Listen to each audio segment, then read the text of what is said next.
네, 안녕하세요. 이번에 2025년 2월에 고려대학교를 졸업한 최은정이라고 합니다. 반갑습니다. 네. 저는 사실 여러분들이 그 포니정 면접 당시에 제가 임신 30주였는데 이제 대면 면접이면 어쩌나 완전 배가 부른 상태로 가면 어떡하나 했는데 줌 면접이어서 이렇게 배를 가리고 면접을 봤고 또 이제 아이를 낳고 조리원에 있을 당시에 아이를 낳은 지 10일 만에 여러분이 지금 하는 수여식이었어요. 근데 사실 못 가는 상황이었는데 너무 가고 싶은 거예요. 그래서 조리원에서 이제 거짓말을 병원에 가야 된다. 거짓말을 하고 막 끌고 갔던 기억이 납니다. 그래서 저한테는 그 임신 출산과 논문이 포니정과 함께했다라고 생각해 주시면 되고, 저는 국어국문학과 중에도 이제 현대 희곡 전공자인데 지금 아까 들었더니 선생님들 전공이 거의 대부분 사학과라는 말씀을 들어가지고 이걸 좀 제가 준비했던 것에 비해 조금 더 쉽고 재미있게 이야기를 하는 게 좋겠다는 생각이 들었습니다. 네, 지금 보시면 제 논문 주제는 1930년대 춘향서사의 장르 전환 연구인데요. 이 춘향서사는 여러분들이 다 알고 계시는 거예요. 그 판소리 춘향가와 판소리계 소설 춘향전을 합한 포가라는 용어로 제가 춘향서사라는 용어를 사용했습니다. 네, 그 논문 내용을 다 다루기가 어렵기 때문에 시간 관계상 다시 좀 재구성을 해보았는데요. 먼저 연구의 배경과 목적, 그리고 연구 대상 작품을 소개해드린 다음에 근대극, 창극, 만극, 만문만화로의 각각의 장르의 장르 전환에 대해 소개하고 마무리 짓는 것으로 하겠습니다. 네, 먼저 저 연구는 춘향서사가, 그러니까 판소리계 소설과 판소리, 에서 담은 그 춘향, 여러분들이 알고 계시는 춘향서사가 1930년대 이후에 다양한 장르로 재탄생을 하게 됩니다. 근대극이라는 연극과 또 창극, 만극, 만문만화 등 다양한 장르로 재탄생을 하게 되는데, 저는 이 장르 전환 양상과 그 변모를 분석해서 1930년대의 춘향서사가 지니는 사회문화사적 의의를 도출하는 것에 목표를 두고 있었습니다.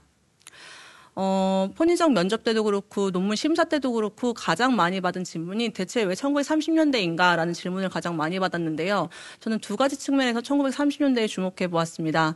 먼저 1930년대 중반에 그 고전 부흥 운동이 진행되면서 춘향전이 가지고 있던 민중적 측면, 그러니까 계급 투쟁적 측면에 주목을 하게 됐습니다. 사실 1920년대까지만 해도 춘향전은 그냥 너무 통속적인 소설, 되게 유치한 소설, 저급한 소설이라는 인식이 강했는데요. 1930년대 민족주의자들이 그것에 이제 민중적 측면에 주목하면서 이것을 문학 정전으로서의 지위를 획득하게 됩니다. 문학 정전이란 어떤 것이냐면 이제 학습할 만한 가치가 있는 텍스트다.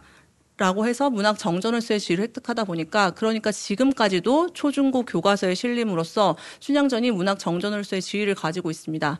하지만 한편 그 경성의 도시 문화를 바탕으로 1930년대에는 대중매체와 대중문화가 본격적으로 발달했는데 이때 앞서 소개해드렸던 다양한 장르로 춘향서사가 장르 전환하면서 대중예술로 정착하게 됩니다. 그러니까 한마디로 정리하자면 이 춘향서사가 문학 정전이자 또 동시에 대중예술이라는 이중적 속성을 가지고 존재하게 된 출발점이 바로 1930년대입니다. 네, 연구 대상 작품은 이렇게 추려봤는데 이제 근대극은 일단 이제 조선의 단체와 일본의 단체가 각각 춘향전을 공연한 양상을 분석해 보았고 창극은 조금 특이점이 있는 것이 조선성악연구회가 무대극으로 올린 창극 춘향전도 있었지만 빅터 레코드사, 오케 레코드사라는 유성기 음반 회사를 통해서도 춘향전 전집을 만나볼 수 있었고 또 라디오 방송으로도 창극을 접할 수 있었습니다. 만극은 짧고 재미있는 극인데 이 역시 유성기 음반에 실려서 지금까지 전해지고 있고요.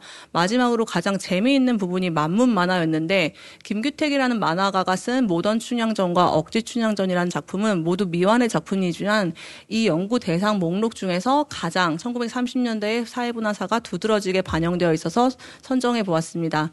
그리고 1935년에 그 최초의 발성영화 춘향전도 제작이 되었는데 아쉽게도 그것은 필름이 남아있지 않아서 연구 대상에서 제외되었습니다. 네, 먼저 근대극으로의 장르 전환을 살펴보면 당시의 연극인들은 서구의 사실주의 연극을 수용하면서 그것을 우리의 전통과 접목하고자 하였습니다. 먼저 극예술 연구의 회원이었던 유치진은 여러분들이 유치진의 작품을 교과서에서 한두 작품쯤 보셨을 텐데, 그 유치진의 소라고 하는 일제의 그 궁핍한 농촌 현실, 일제 강점기 내의 궁핍한 농촌 현실을 담은 소라는 작품이 검열이 불통과되자 유치진은 더 이상 사실주의 연극을 공연할 수 없음을 깨닫고 역사극으로 방향 전환을 하게 됩니다. 이것은 일제의 검열 제도가 강화되어서이기도 했지만 당시의 고전부흥 운동의 흐름이기도 했습니다. 그런데 유치진이 왜 하필 그 다양한 고전 소설 중에서 춘향전을 선택했을까요?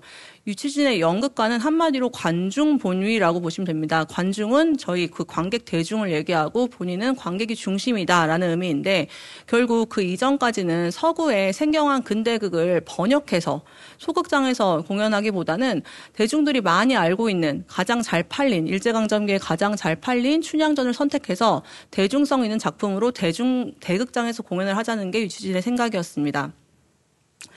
그가 남긴 각색 의도를 살펴보면 춘향의 사랑은 곧 탐관오리와 싸우는 피의 기록이다라는 구절이 있었는데요. 유치진 역시 당시의 민족주의자들과 마찬가지로 춘향전이 지닌 그 계급 투쟁 서사, 민중적 측면의 주제의식에 주목을 하고 있었습니다. 다음으로 일본 극단의 신협이 특이하게 조선에 와서 춘향전을 공연하게 됩니다. 그 일본 극단 신협의 연출가였던 무라야마 도모요시는 유치진과 마찬가지로 역시 검열과 탄압이 강화되자 역사극과 전통극으로 방향을 전환합니다. 이때 조선인 작가 장혁주라는 사람이 있었는데, 이 사람은 좀 특이하게 일본어로 쓴 소설로 당선이 돼서 일본 문단에 등단한 조선인 작가입니다. 조선인 작가 장혁주에게 조선의 고전을 연극으로 창작해 줄 것을 권유합니다. 네, 문제는 이렇게 각색자와 연출자가 다르다 보니까 문제적 지점들이 여러 가지가 있었는데요. 일단 장혁주는 희곡을 창작하는 전문 작가는 아니었던 것 같습니다. 그 마지막에 왜 변학도 생일잔치가 굉장히 중요한 부분인데 그 부분을 삭제하면서 극적 긴장감을 무너뜨렸고 또 시대적 고증 또한 미흡했습니다. 그리고 연출가였던 무라야마 도모요시는 일본의 가부키 형식을 춘향전에 도입하고 또 기분이 좀 나쁠 수 있지만 몽룡 역할의 여자 배우를 기용했습니다. 네, 이렇다 보니 이 조선인들은 조선적인 것과 일본적인 것이 부조화됐고 또 제국주의적 시선이 반영되어 있기 때문에 조선인들의 불쾌감과 거부감을 유발하였습니다. 네, 그렇다면 그 춘향전에 담겨있던 반봉건 서사가 어떻게 근대적으로 각색되었고 또 실제 공연은 어떻게 진행되었는지 살펴보겠습니다. 네, 유치진은 이 표를 보시면 왼쪽에 조선일보본이 초판본이고 오른쪽에 있는 민중서가본이 개작본인데, 유치진이 처음에는 그 제가 굵은 글씨로 처리한 2막 1장의 변학도 도임, 3막 3장의 광안루 이 부분에서 자신이 그 기존과는 다르게 자신 고유의 창작 부분으로 그 부패한 권력에 대한 저항 의지를 담고 있었는데요. 다만 아까 제가 말씀드렸던 것처럼 유치진의 연극가는 기본적으로 관중본이었기 때문에 대중이 원하는 것을 반영해서 작품을 다시 개작했습니다.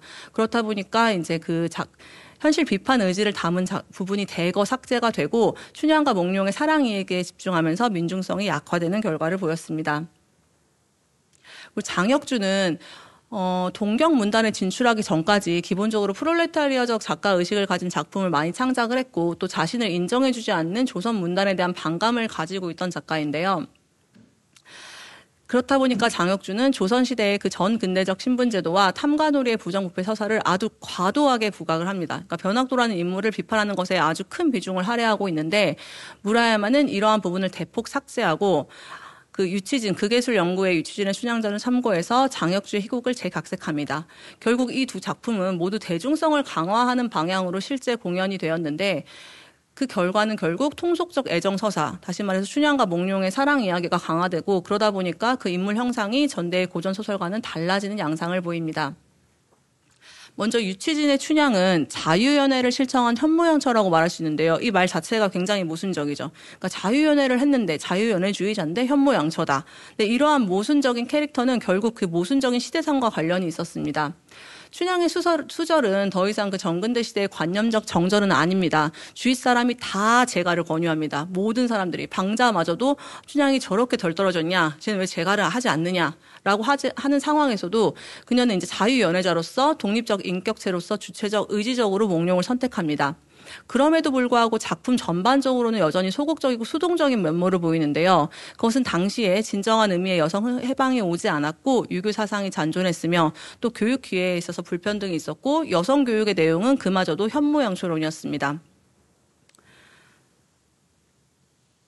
네, 다음으로 장혁주가 그린 춘향은 모던걸의 감정 과잉이다라고 평가를 할 수가 있는데 여러분들이 일단 모던 문화에 대해서는 아실 거예요. 모던걸, 모던보이. 그러니까 장혁주는 춘향을 일단 모던 걸로 형상화를 시켰는데 신파적 요소가 현재했습니다. 신파라고 하면 여러분들이 그 아시는 눈물 짜고 한을 강조하고 감정의 과잉인 건데 사실 문학 연구에서는 지금까지 신파에 대해서 되게 부정적으로 바라봤습니다. 하지만 저는 신파가 1930년대 대중성 강화하는 한 수단으로 존재했기 때문에 신파 자체에는 문제가 없다고 생각했습니다. 다만 장혁주의 춘향이 실패한 이유는 모던걸이 한순간 눈물을 짜는 감정 과잉의 인물을 변할 때는 어떤 등장인물의 인과성이라던가 또 사건의 인과관계가 있어야 되는데 그런 것이 전혀 없었기 때문에 장혁주의 춘향이 대중들로 하여금 납득할 수 없는 지점이 있었다고 생각했습니다. 네, 근대극으로의 장르 전환이 지니는 의의를 살펴보면 1930년대는 더 이상 이제 신문제 사회가 아니고 근대가 도래했고 연애의 시대가 도래했기 때문에 일반 대중 역시도 춘향의 유교적 정절에 감동하기보다는 그 작품이 지닌 낭만성에 매료되었습니다. 그래서 춘향전을 근대적 멜로드라마로 향유하고자 했고 창작 주체의 욕망, 유치준과 무라야마의 욕망과 관객 대중의 욕망이 모두 만족시키면서 결국 두 사람은 근대극의 대중화에 성공을 합니다.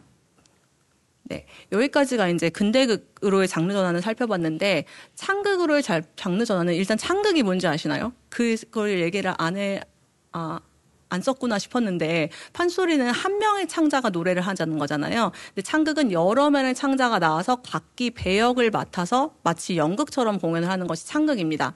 그래서 먼저 조선 성악연구회가 창립되면서 이제 판소리가 창극화되었는데 일단 1930년대는 대중극, 서구 영화, 대중음악 이런 것들이 유행하면서 판소리가 위기에 놓이게 됩니다. 그러니까 조선성악연구회라는 단체는 근대 극장 시스템에 맞춰서 우리 판소리를 한번 창극으로 전환시켜볼까 했던 단체인데 앞서 그 근대극에서 근대 지식인들이 조선의 고전을 서구의 근대극 양식으로 각색하고자 했다면 그 조선성악연구회에서는 전통 예술인들이 우리의 판소리를 최대한 보존하되 근대의 공연예술로 다시 한번 만들어보자 라는 취지에서의 좀 차이가 있었습니다. 그리고 창극은 독특하게도 무대 공연뿐만 아니라 당시에 유성기 음반과 라디오 방송을 통해서도 쉽게 접할 수 있었습니다. 먼저 그 판소리가 유성기 음반에 어떻게 취입이 되고 있는지를 좀 살펴보면 유성기 음반은 한 면에 3분 내외입니다. 유성기 음반은 저희가 알고 있는 LP 이전의 음반이라고 생각하시면 됩니다. 그래서 유성기 음반은 한 면에 3분 내외인데 그렇다 보니까 판소리 전체를 담아낼 수가 없고 특정 대목만을 따로 떼어내서 토막 소리로 삽입이 되게 됩니다. 판소리 춘향가 중에는 사랑가, 이별가, 옥중가, 여러분들이 아시는 쑥대머리 뭐 이런 것들이 주로 취입이 됐는데 그 이유는 서정성이 높기 때문에 대중들이 좋아해서 이런 것들 위주로 유성기 음반에 취입이 되었습니다. 그리고 당시에 이제 여류 명창들이 등장하면서 판소리가 계면조화되었는데 이 계면조화 역시 되게 슬프고 구슬픈 느낌을 주는 어조로서 섬세한 감정 표현과 전달에 적합했습니다. 이렇게 판소리가 대중화가 되다 보니 창극 또한 전집 음반의 형태로 레코드사에서 실리게 됩니다. 전집 음반이란 뭐냐면 작품의 그 각각의 토막 소리를 하나의 이야기 구조로 엮은 것입니다. 창극 역시 이렇게 전집 형태로 발매되는데 1930년대에 유성기 음반 창극의 목록은 이렇게 다양하게 발매가 되었는데요. 제 논문에서는 마지막에 1937년도에 발매한 빅터 레코드사와 오케 레코드사의 춘향전 전집을 연구 대상으로 삼았습니다. 그 이유는 일단 이 두 레코드사의 음반이 창극의 실제 무대 공연 양식과 근접해서 보다 완성된 형태의 음반이었는데 아마 그것은 조선 성악연구회가 1936년 이후에 본격적으로 창극 공연을 많이 주도하게 되면서 음반 역시 보다 완성된 형태로 발매가 되었다고 여겨졌습니다. 빅터 레코드사의 춘향전 전집은 본격적으로 서사의 유기적 완결성을 지향하였고 또 판소리의 연극적 장면화에 성공하였습니다.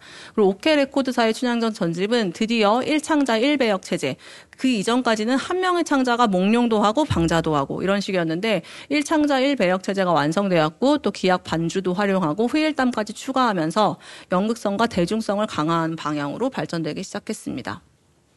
네, 다음으로 그 경성방송국 라디오 방송을 통해서도 당시에 창극을 만나볼 수 있었는데요. 1933년 이중방송이 실시되면서 그 한국어로 제2방송이 진행되게 됩니다. 제2방송에서는 오락 프로그램이라는 게 있었는데 오락 프로그램에서 음악 프로그램이 차지하는 비중이 굉장히 높았고 그중에서도 판소리, 잡가 같은 전통음악이 대다수를 차지하고 있었습니다.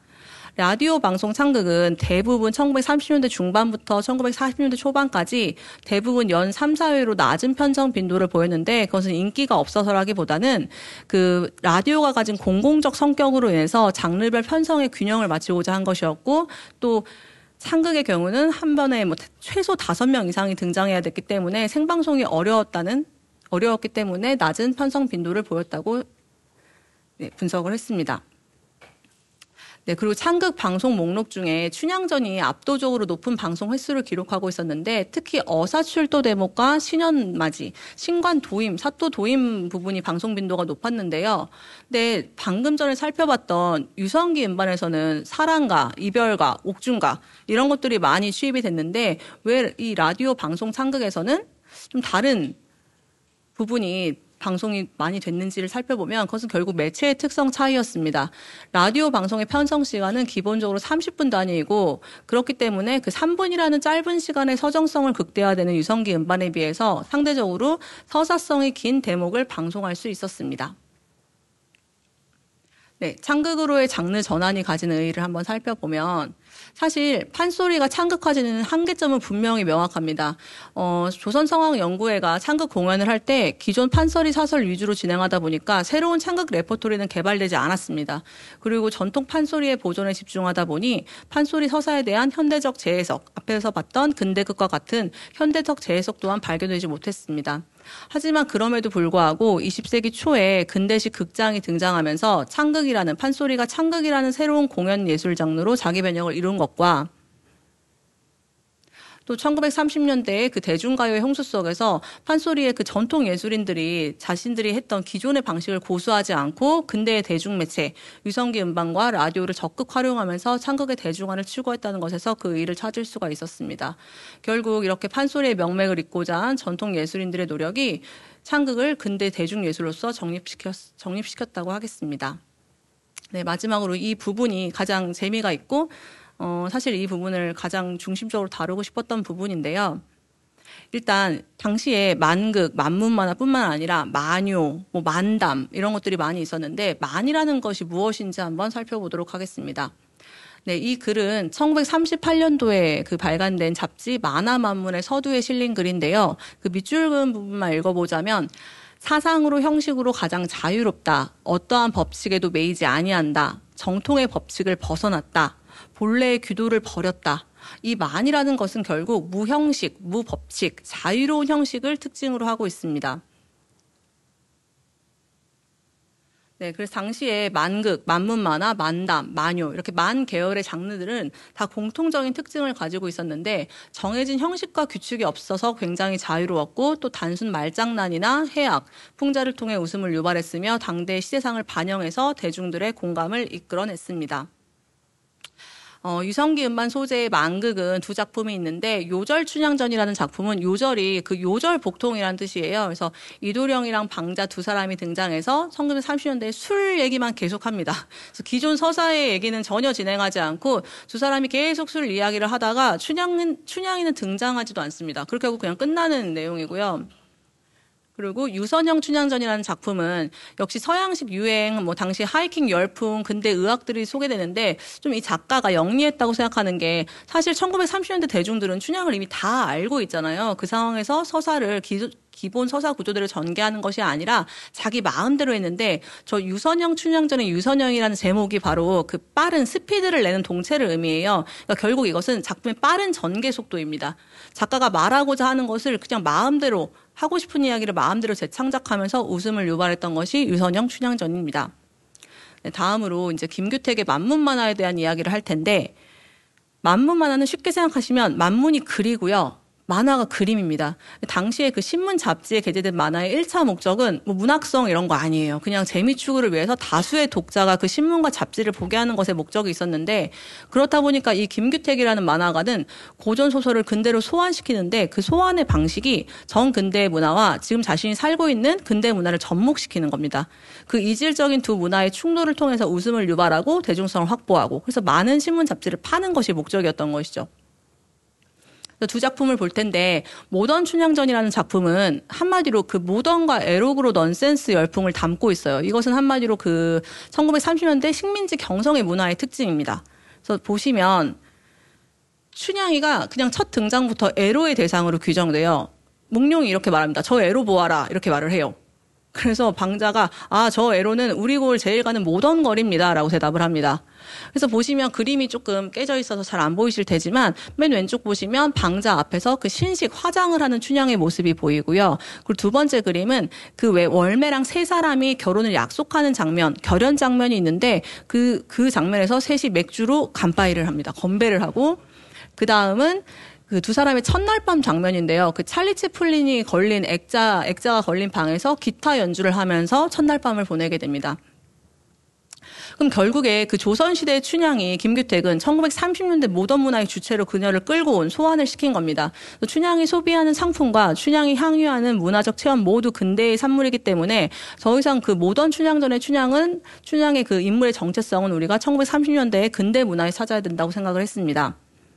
그리고 다음으로 이제 그로테스크적인 면모들이 있는데, 몽룡이 이별을 선언했을 때 더 이상 이렇게 울고 뭐 이렇게 하는 것이 아니라 그 본문에는 얼굴이 그 비행기처럼 커졌다는 표현이 있어요. 그래서 저렇게 얼굴이 살기를 띠면서 커지면서 몽룡의 멱살을 잡고 악마라고 외치는 춘향의 모습이 등장합니다. 그래서 몽룡은 저렇게 눈과 혀가 빠질 만큼 나는 죽음의 위협을 느꼈다라는 표현이 등장하고, 변학도에게도 그 결상을 던지는 모습이 등장하는데, 이렇게 좀 너무 지나칠 정도로 그로테스크적인 행동은 결국 당시에 남성과 대등한 여성, 또 남성에게 요구하는 여성이 등장했다고 보았습니다. 그런데 앞서 말씀드렸던 대로 당시에 신분제도가 사라졌긴 했지만 남녀의 지위 격차는 계속 존재했기 때문에 이 작품에서 보이는 춘향의 공격성과 과격성은 결국 이 두 남녀, 춘향과 몽룡의 관계를 대등한 관계로 한순간 바꾸기 위한 작가 김규택의 의도였다고 생각을 했습니다. 그리고 이 작품은 전반적으로는 이제 웃음을 유발하는 넌센스로 표현되어 있는데, 그렇다 보니까 등장인물의 말장난이나 익살스러운 행동이 춘향의 자아의식이나 행동에 지닌 급진성을 가리는 효과를 가져왔습니다. 또한 당대 독자들에게 더욱 쉽고 가볍게 다가가는 하나의 장치로 작용했습니다. 다음으로 이제 억지춘향전은 좀 말 그대로 억지스러운 내용의 전개가 좀 있는데, 억지춘향전은 저는 한마디로 이 작품에 대해서 조선 유학이 이제 무용하고 근대 학문들이 등장했다, 이것을 반영한 작품이다라고 보았는데요. 이게 작품의 첫 장면인데, 몽룡이 여드름을 짜면서 방자한테 여드름을 치료할 좋은 방법이 없겠느냐라고 물어봅니다. 그랬더니 방자가 저희가 지금 알고 있는 얘기를 똑같이 해요. 아침에 냉수 한 컵을 드시고 기름진 음식과 매운 음식은 드시지 말고 산보를 하고 하이킹을 하고 턱걸이를 하고 운동 좀 하세요. 왜 공부만 하세요? 라는 얘기를 합니다. 그러니까 이런 식으로 이 당시에 신체에 대한 관심, 또 스포츠의 발달, 수학, 과학, 의학 등과 같은 근대 학문의 등장, 이런 것들이 반영이 되면서 작가 김규택이 말하고자 하는 것은 그런데 근대의 지상주의, 그래서 근대의 것이 좋다, 근대 지상주의가 아니라 근대에 적응하지 못하는 몽룡이라는 인물의 무능함에 대해서 집중을 합니다.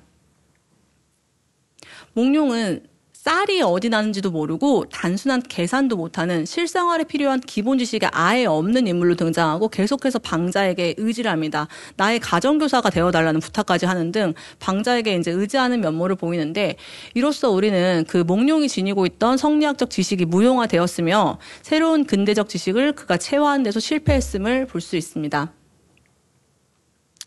네. 그리고 그 춘향에게 잘 보이기 위해서 두 사람이 연극을 하기로 하는데, 그 방자 네가 출근되고 있으면 내가 가서 너를 때리고 춘향을 구하겠다.